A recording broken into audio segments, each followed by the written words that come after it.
Howdy Shopware. In this video I'm going to show you how to install one of these guys, the solenoid, part of the Evap system. This guy's mounted on the engine. Before we get to the install, I want to share a couple of resources I have that may help you as you're troubleshooting the Evap system. If you've already got this and you're just ready to go with the install, feel free to skip ahead, but I did want to share that I've got, besides this video on installing this, I have a video on installing the other components of the Evap system, a video on this one, and a video on the vapor canister. So if you're looking to replace all the parts, that's what I ended up doing, replacing all the parts of the Evap system. Feel free to check that out. I also made a video showing how all these components are connected together, how the whole system works. I didn't find a video out there that really explained how all of it works and can help you troubleshoot so you are replacing the right components, or at least know what all the components are and how they operate. So I've got another video explaining that, and I'll link to that one as well right now, and also in the description. So feel free to check that out. Also wanted to mention that if I was starting over, the first thing I would do is check for little bits of carbon in the system, which in my case, after replacing all the components, that's the final thing I needed to do to actually get it to work, is blow out the lines with some air, clean out, because they're chock full, and if you can see that, of little carbon bits. So the first thing I would do in troubleshooting the system is checking the lines for those bits. If you pull off the hose that goes to this, and again this is mounted in your engine, pull off this hose, and if you see bits of those little bits like I just showed packed in here, then you have carbon bits in your lines. You're going to need to blow them out.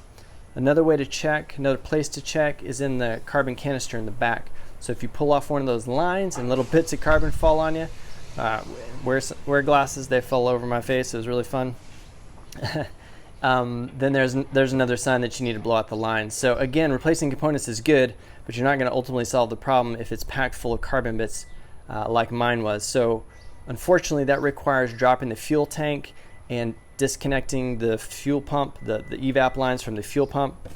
So it's a little bit of a painful process, but it is free. Just take some time.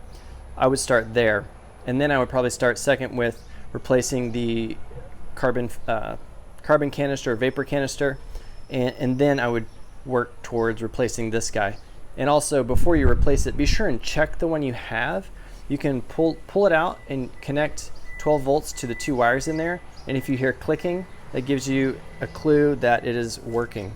And you can also blow through it at the same time, and you can determine whether or not it's working or not. So just some things to consider as you're trying to figure out the Evap system, as I'm sure you are since you're replacing this component.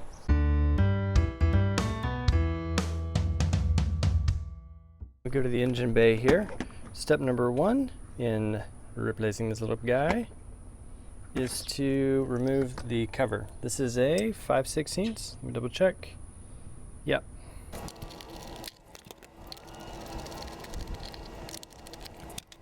Set that aside, and right here is our new, or our old, vapor canister purge valve.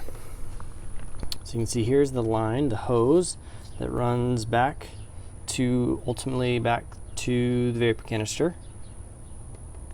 Right here is the one bolt holding it on, and then we can remove this hose. And this is the trick with this guy, is you push that. You can kind of see it better over here. When we push it, it slides over, and that releases it so that it can come out and be released from that line right there. And very conveniently, this is also 5/16, so the same size as the cover. We just remove this bolt.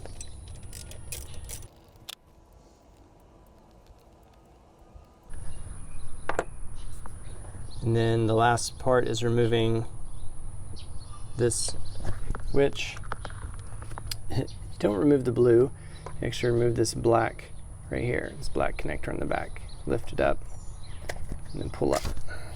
All right, now this piece wiggles free. It's kind of stuck down in there a little bit.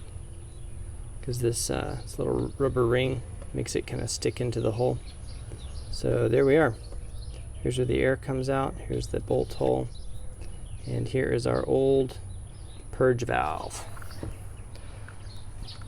Now all we need to do is pull this piece off, put it onto our new one, put it back on, tighten our bolt, reconnect the hose, reconnect our electrical, put our cover back on, and we are done.